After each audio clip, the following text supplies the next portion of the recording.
ठाण्यातील नाशिक मुंबई हायवेवर cab car अडवून पुलिस और कस्टम पीछे से आ रहे हैं, आप गाडी रोको अशी बतावणी करत कॅब चालकाला आप गाडी बंद करे असं गावठी कट्ट्याचा धाक दाखवत 7 जणांच्या टोळीनं भारतीय आणि परदेशी चलन असे एकूण 12,29,000 रुपयांची रोकड असलेल्या 2 बॅगा घेऊन पोबारा केला होता। कोणतेही धागेदोरे नसताना या टोळीतील 7 जणांना ठाणे खंडणीविरोधी पथकानं जेरबंद केले।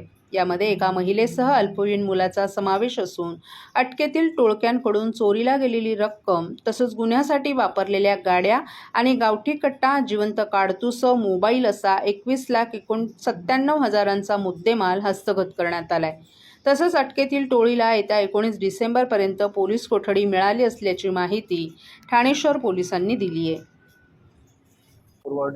राबोडी पोलीस स्टेशनच्या हद्दीमध्ये रात्री 11:30-12च्या दरम्यान जबरी चोरीचा प्रकार घडला। त्या अनुषंगाने गुन्हे शाखेय खंडणीविरोधी पथकाचे अधिकारी आणि team Shekhar Bagde, ACP Dongre, API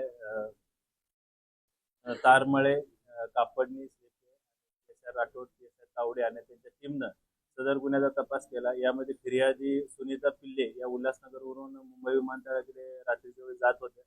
त्यांची गाडी, त्यांचं वाहन हे रस्त्यामध्ये 2 मोटरसायकल आणि इतर आरोपींनी अडवून त्यांच्याकडे रोख रक्कम होती तो लुटण्याचा प्रकार झाला। त्या अनुषंगानं खंडणीविरोधी पथकाच्या अधिकाऱ्यांनी टीमनं तपास केला। त्यामध्ये अद्याप एकूण 6 आरोपींना अटक करण्यात आलेली आहे आणि एक विधी संघर्ष बालक ताब्यामध्ये आहे। या गुन्ह्यामध्ये अद्यापर्यंत 21,97,000चा मुद्देमाल जप्त केलेला आहे। त्यामध्ये एक इर्टिगा कार, 2 मोटरसायकल, एक गावठी कट्टा आणि रोख रक्कम 7.5 लाख, ज्यामध्ये 1 लाख भारतीय चलनाच्या नोटा आहेत आणि 7.5 लाखाच्या दुबईच्या दिनार चलनाच्या नोटा आहेत।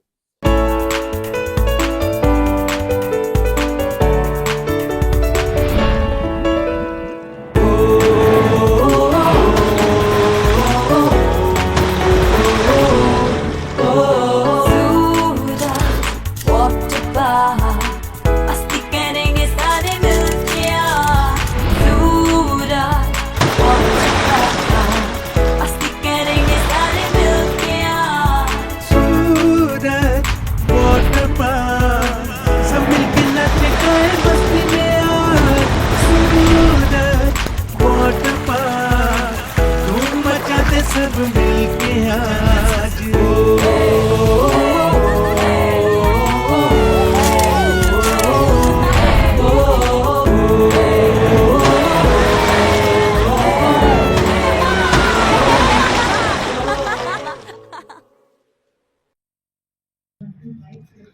संविधान प्रतिमेच्या विटंबनेच्या घटनेनं हिंसाचार उसळलाय। या प्रकरणी पोलिसांनी अटक केलेल्या सोमनाथ सूर्यवंशी याचा कारागृहातच मृत्यू झाला। या घटनेनंतर वातावरण तापलं असून या घटनेवर विरोधक सरकारवर टीका करत आहेत। तसंच सर्व स्तरातून या घटनेचा निषेध व्यक्त करण्यात येत आहे। राष्ट्रवादी काँग्रेस शरद पवार पक्षाचे नेते जितेंद्र आव्हाड यांनी या प्रकरणी दोषी अधिकाऱ्यांवर निलंबनाची कारवाई करण्याची मागणी केली आहे। याबाबत एक्सवर केलेल्या पोस्टमध्ये जितेंद्र आव्हाड यांनी परभणी येथे आंबेडकरी कार्यकर्त्यांना पोलिसांनी अमानुष मारहाण केल्याचं नमूद केले। या मारहाणीत पोलीस कोठडीत सोमनाथ सूर्यवंशी या तरुणाचा मृत्यू झाला। सोबत शवविच्छेदनाचा अहवाल जोडत आहे। सोमनाथ यास बेदम मारहाण झाली, त्यामुळेच त्याचा मृत्यू झाल्याचा अहवाल जिल्हा रुग्णालयानं दिला आहे। हा अहवाल हातात आल्यानंतर लगेचच कारवाई करणं गरजेचं होतं, मात्र सरकारनं भूमिका घेतली नाही। या माध्यमातून मी मुख्यमंत्र्यांना विनंती करतो की सरकारनं संबंधित पोलीस अधीक्षक, संबंधित पोलीस उपअधीक्षक, पोलीस अधिकारी, ठाणे अंमलदार आणि त्या पोलीस ठाण्यातील अधिकाऱ्यांवर तातडीनं निलंबनाची कारवाई करावी अशी मागणी आव्हाड यांनी पोस्टमधून केली आहे। या पोस्टसोबत त्यांनी सोमनाथ सूर्यवंशी याच्या शवविच्छेदनाचा अहवालही जोडलाय। त्यात सोमनाथला बेदम मारहाण झाल्यानंच त्याचा मृत्यू झाल्याचं त्यांनी म्हटलं आहे। या अहवालानंतर तातडीनं कार्यवाही करणं आवश्यक होतं, मात्र सरकारनं भूमिका घेतली नाही। आता त्यांनी एक्स पोस्टद्वारे मुख्यमंत्र्यांना कारवाई करण्याची विनंती केली आहे। सरकारनं संबंधित पोलीस अधीक्षक, संबंधित पोलीस उपअधीक्षक, पोलीस अधिकारी, ठाणे अंमलदार आणि त्या पोलीस ठाण्यातील अधिकाऱ्यांवर तातडीनं निलंबनाची कारवाई करावी असंही आव्हाड यांनी पोस्टमध्ये म्हटलं आहे। ठाणे परिवहन सेवेच्या सुमारे 700 चालक वाहकांनी आज सकाळपासून बेमुदत संप पुकारलाय. ठाणे पश्चिम रेल्वे स्थानकाबाहेरील सॅटिस पुलावरून शहराच्या विविध भागांमध्ये जाणाऱ्या ठाणे परिवहन विभागाच्या बसेस फेऱ्यांमुळे सकाळपासून रात्रीपर्यंत राबता असलेल्या प्रवाशांना सोयीचं पडत होतं. परंतु संप पुकारल्यानं आता प्रवाशांचे मोठ्या प्रमाणात हाल होत आहेत. आनंदनगर TMT डेपो बंद झाल्यानं प्रवाशांचे अतोनात हाल झालेत. या डेपोतून ठाणे, कळवा आणि मुंब्र्यातील विविध भागातील बसेस रवाना होतात. चाकरमान्यांना नोकरीला जाण्यास विलंब झाला असून परिणामी रिक्षाचालकांची मात्र यामुळे चांदी झाली आहे. परंतु विद्यार्थ्यांना कॉलेज आणि शाळेत जाण्यास मोठ्या अडचणी निर्माण झाल्यात. आम्ही ठाणेकरांची माफी मागतो. आमचा कुठलाही हेतू नाही ठाणेकर नागरिकांना त्रास देण्याचा, परंतु आम्ही या महागाईची झळ सोसत आहोत. त्या कारणाने आम्ही हे आंदोलन केलेलं आहे. कित्येक वर्ष झाले आम्ही तुटपुंजा पगारामध्ये काम करत आहोत. 14,000 ते 20,000मध्ये कुणाचंही घर चालत नाही. कितीही काटकसरीने संसार केला तरी महागाईची झळ बसते. मुलांचं शिक्षण, दवाखाना, आईवडिलांचं आजारपण वगैरे हे पूर्ण करू शकत नाही. 80% ते 90% कामगार हा भाड्याने राहतो. या महागाईमध्ये त्याला घर चालणं अशक्य आहे.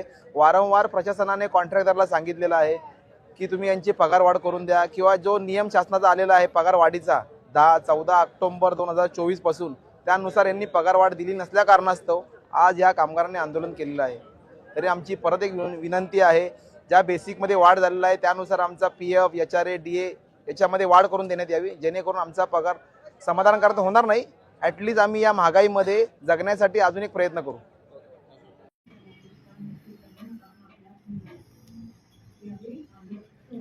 मेरीटाईम बोर्डानं आंतरदेशीय प्रवासी जलवाहतूक प्रणालीच्या अंमलबजावणीद्वारे मुंबई महानगर प्रदेशातील दुर्गम नागरी भागांना जोडण्याची योजना आखली आहे.